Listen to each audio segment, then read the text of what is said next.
2024 లేదా 25లో డిగ్రీ లేదా బీటెక్ చదివారా? సాఫ్ట్‌వేర్ జాబ్ కోసం ఎదురు చూస్తున్నారా? అయితే కోడ్ జ్ఞాన్ 100 డేస్ కోర్సులో చేరండి. జాబ్ సాధించండి. నమస్కారం సార్. నమస్తే అండి. సార్, ఈ ఇయర్ మనం టోటల్‌గా గోల్డ్ గురించి గానీ, సిల్వర్ గురించి మాట్లాడుకుంటే ఫస్ట్ గోల్డ్ మనకి 78,000తో ఇయర్ 2025 స్టార్ట్ అయిందని చెప్పొచ్చు. ఇప్పుడు ప్రెజెంట్ అయితే 1,35,880 వద్ద అయితే ట్రేడ్ అవుతూ ఉంది ఇప్పటి వరకు అయితే.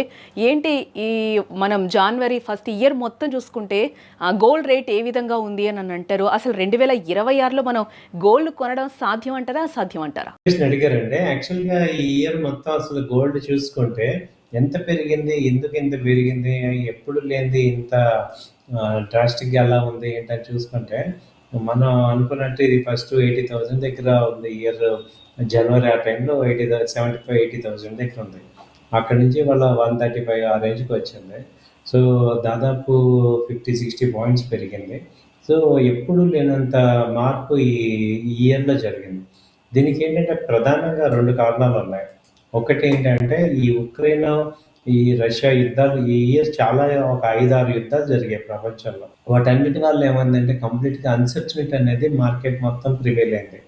ఆ అన్‌సర్టెనిటీ వల్ల గోల్డ్ ఏమవుతుందంటే విపరీతంగా పెరగడానికి డిమాండ్ వచ్చింది. సో, ఈ ఇంకొక మేజర్ పాయింట్ ఏంటంటే ఇయర్ ఈక్విటీ మార్కెట్స్ అన్నీ కూడా పెర్ఫార్మెన్స్ లేదు. ఈక్విటీ కానీ అలాగే ఈ యొక్క రియల్ ఎస్టేట్ కానీ ఏది కూడా మంచి పెర్ఫార్మెన్స్ లేదు. దాంతో అందరూ కూడా ఈ గోల్డ్, సిల్వర్ వైపు చాలా మొగ్గు చూపారు. అలాగే మనం జనరల్‌గా ఏంటంటే వరల్డ్‌లో మనమే ఎక్కువ గోల్డ్ కొంటాం ఇండియన్ పీపులే. ఇప్పుడు దాంతో పాటు ఏమైందంటే ఇండియాతో పాటు ఈ చైనీస్ బ్రిక్ కంట్రీస్ అన్నీ కూడా గోల్డ్ కొంటున్నాయి. సో, సెంట్రల్ బ్యాంక్స్ అన్నీ కూడా గోల్డ్ కొనడం వల్ల సడెన్‌గా గోల్డ్‌కి డిమాండ్ వచ్చింది. ఇప్పుడు ఈ ఇయర్ ఎందుకు కొంటున్నారు? ఎప్పటినుంచో కొనాల్సిన గోల్డ్ ఈ ఇయర్ ఎందుకు కొంటున్నారు అంటే మేజర్‌గా యూఎస్, అమెరికా విధానాల వల్ల అందరికీ కూడా వరల్డ్ మొత్తం కూడా ఒక ఫియర్ అనేది క్రియేట్ అయింది. అమెరికా విధానాలు కొత్త అధ్యక్షుడు డొనాల్డ్ ట్రంప్ గారు రావటం వల్ల ఆయన వరల్డ్ మొత్తం ఒక ఫియర్ క్రియేట్ చేశాడు. ఏంటి యూఎస్ ఫస్ట్ అని చెప్పేసి ఆయన డెసిషన్స్ అన్నీ కూడా అమెరికాకి అనుగుణంగా ఉండాలి. మిగతా వాటికి యాంటీగా ఉన్న పర్వాలేదని అందరికీ కంట్రీస్ మీద టారిఫ్స్ వేశారు. అలాగే దానివల్ల ఏమైందంటే వాళ్ళు సెల్ఫ్ డిగ్ తీసుకున్నాడు ఆయన. దానివల్ల ఏమవుతుంది అమెరికా ఎవరిని మిగతా ఏ కంట్రీ కూడా నమ్మేటట్టు లేదు. అందుకని ఎవరికి వాళ్ళు ఏం చేశారంటే డాలర్‌కి అదివరకు డాలర్‌ని బాగా ప్రేమించేవాడిని. ఇప్పుడు డాలర్‌ని పక్కన పెట్టేసేసి ఆల్టర్‌నేటివ్ కరెన్సీ చూసుకోవడానికి ఏది కూడా స్ట్రాంగ్ కరెన్సీ లేదు కాబట్టి గోల్డ్ కొంటున్నారు. ఈవెన్ చిన్న కంట్రీస్ కూడా ఇవాళ గోల్డ్ కొనుక్కోవాల్సిన పరిస్థితి వచ్చింది స్టెబిలైజ్ చేసుకోవడానికి. వాళ్ళ యొక్క కరెన్సీని డిఫెండ్ చేసుకోవడానికి గోల్డ్ కొనుక్కోవాల్సి వచ్చింది. సో, ఇలాంటి పరిస్థితుల్లో ఏమైందంటే 2025 ఇలాంటి పరిస్థితులన్నిటిని కొత్త పరిస్థితులు తీసుకొచ్చింది. ఇప్పుడు వరల్డ్ మొత్తం అదివరకు ఏంటి ఇప్పుడు అంతా కూడా యూనిలేటరల్ అయిపోయింది. అమెరికా ఏది చెప్తే అదే అనే స్థితి నుంచి అమెరికా ఇంటర్నేషనల్‌గా వాల్యూ కోల్పోతుంది, తగ్గిపోతుంది. అలాగే ఎమర్జింగ్ మార్కెట్స్, బిగ్ కంట్రీస్ కూడా డిమాండ్ పెరుగుతుంది. ఇప్పుడు మెయిన్ రష్యాకి గానీ, చైనా గానీ, ఇండియా కానీ ఈ 3 కూడా మన కలవటం వల్ల ఏమవుతుందంటే కంప్లీట్‌గా అన్సర్టెనిటీస్ అన్నీ కూడా సర్టెనిటీస్ అవుతున్నాయి. సో, అందువల్ల ఏమవుతుందంటే వరల్డ్ మొత్తం 2 పక్కల చూడటం వల్ల ఈ యొక్క అన్సర్టెనిటీ ఇంకా పెరుగుతుంది.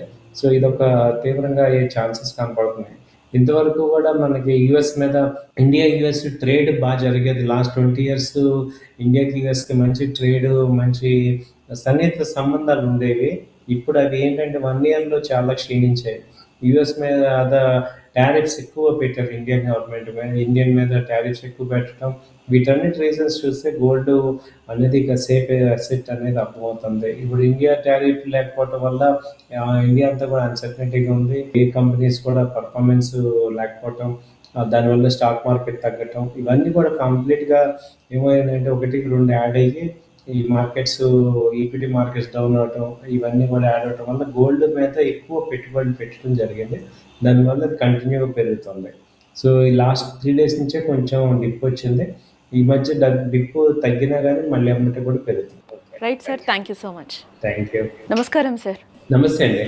సార్ ఈ ఇయర్ మనం టోటల్గా గోల్డ్ గురించి కానీ సిల్వర్ గురించి మాట్లాడుకుంటే ఫస్ట్ గోల్డ్ మనకి 78,000తో ఇయర్ 2025 స్టార్ట్ అయిందని చెప్పొచ్చు. ఇప్పుడు ప్రజెంట్ అయితే 1,35,880 వద్ద అయితే ట్రేడ్ అవుతూ ఉంది ఇప్పటి వరకు అయితే. ఏంటి ఈ మనం జనవరి ఫస్ట్ ఇయర్ మొత్తం చూసుకుంటే గోల్డ్ రేట్ ఏ విధంగా ఉంది అని అంటారు? అసలు 2026లో మనం గోల్డ్ కొనడం సాధ్యం అంటారా అసాధ్యం అంటారా? అడిగారండి. యాక్చువల్గా ఈ ఇయర్ మొత్తం అసలు గోల్డ్ చూసుకుంటే ఎంత పెరిగింది, ఎందుకు ఇంత పెరిగింది, ఎప్పుడు లేనిది ఇంత డ్రాస్టిక్గా ఎలా ఉంది ఏంటని చూసుకుంటే, మనం అనుకున్నట్టు ఇది ఫస్ట్ 80,000 దగ్గర ఉంది. ఇయర్ జనవరి ఆ టైంలో 75,000-80,000 దగ్గర ఉంది. అక్కడి నుంచి వాళ్ళ 135 ఆ రేంజ్కి వచ్చింది. సో దాదాపు 50-60 పాయింట్స్ పెరిగింది. సో ఎప్పుడు లేనంత మార్పు ఈ ఇయర్లో జరిగింది. దీనికి ఏంటంటే ప్రధానంగా 2 కారణాలు ఉన్నాయి.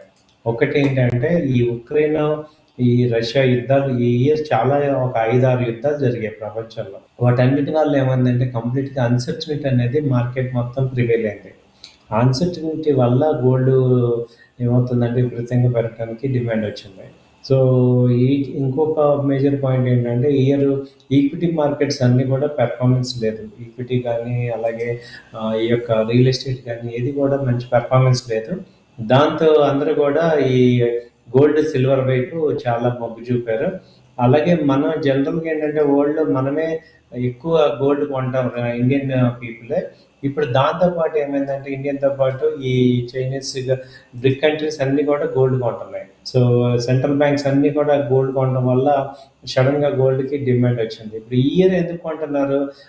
ఎప్పటినుంచో కొనాల్సిన గోల్డ్ ఈ ఇయర్ ఎందుకు కొంటున్నారు అంటే మేజర్‌గా యూఎస్, అమెరికా విధానాల వల్ల అందరికీ కూడా వరల్డ్ మొత్తం కూడా ఒక ఫియర్ అనేది క్రియేట్ అయింది. అమెరికా విధానాలు కొత్త అధ్యక్షుడు డొనాల్డ్ ట్రంప్ గారు రావటం వల్ల ఆయన వరల్డ్ మొత్తం ఒక ఫియర్ క్రియేట్ చేశాడు. ఏంటి యూఎస్ ఫస్ట్ అని చెప్పేసి ఆయన డెసిషన్స్ అన్నీ కూడా అమెరికాకి అనుగుణంగా ఉండాలి, మిగతా వాటికి యాంటీగా ఉన్న పర్వాలేదని అందరికీ కంట్రీస్ మీద టారిఫ్స్ వేశారు. అలాగే దానివల్ల ఏమైందంటే వాళ్ళు సెల్ఫ్ డిగ్ తీసుకున్నాడు ఆయన. దానివల్ల ఏమవుతుంది అమెరికా ఎవరిని మిగతా ఏ కంట్రీ కూడా నమ్మేటట్టు లేదు. అందుకని ఎవరికి వాళ్ళు ఏం చేశారంటే డాలర్‌కి అదివరకు డాలర్‌ని బాగా ప్రేమించేవాడిని ఇప్పుడు డాలర్‌ని పక్కన పెట్టేసేసి ఆల్టర్‌నేటివ్ కరెన్సీ చూసుకోవడానికి ఏది కూడా స్ట్రాంగ్ కరెన్సీ లేదు కాబట్టి గోల్డ్ కొంటున్నారు. ఈవెన్ చిన్న కంట్రీస్ కూడా ఇవాళ గోల్డ్ కొనుక్కోవాల్సిన పరిస్థితి వచ్చింది స్టెబిలైజ్ చేసుకోవడానికి. వాళ్ళ యొక్క కరెన్సీని డిఫెండ్ చేసుకోవడానికి గోల్డ్ కొనుక్కోవాల్సి వచ్చింది. సో ఇలాంటి పరిస్థితులు ఏమైందంటే 2025 ఇలాంటి పరిస్థితులన్నిటిని కొత్త పరిస్థితులు తీసుకొచ్చింది. ఇప్పుడు వరల్డ్ మొత్తం అదివరకు ఏంటి ఇప్పుడు అంతా కూడా యూనిలేటరల్ అయిపోయింది. అమెరికా ఏది చెప్తే అది అనే స్థితి నుంచి అమెరికా ఇంటర్నేషనల్‌గా వాల్యూ కోల్పోతుంది, తగ్గిపోతుంది. అలాగే ఎమర్జింగ్ మార్కెట్స్, బ్రిక్ కంట్రీస్ కూడా డిమాండ్ పెరుగుతుంది.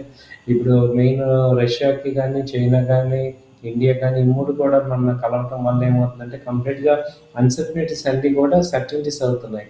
సో అందువల్ల ఏమవుతుందంటే వరల్డ్ మొత్తం 2 పక్కల చూడటం వల్ల ఈ యొక్క అన్సర్టనిటీ ఇంకా పెరుగుతుంది.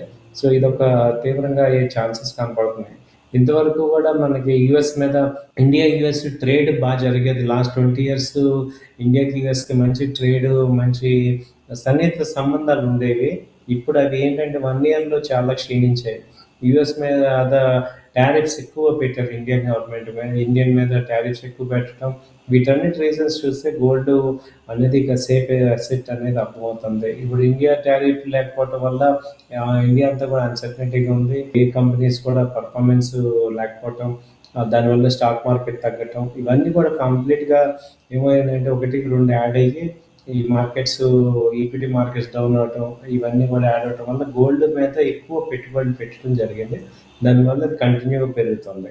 సో ఈ లాస్ట్ 3 డేస్ నుంచే కొంచెం డిప్ వచ్చింది. ఈ మధ్య డిప్ తగ్గినా కానీ మళ్ళీ ఎమ్మటే కూడా పెరుగుతుంది. Right sir, thank you so much. Thank you.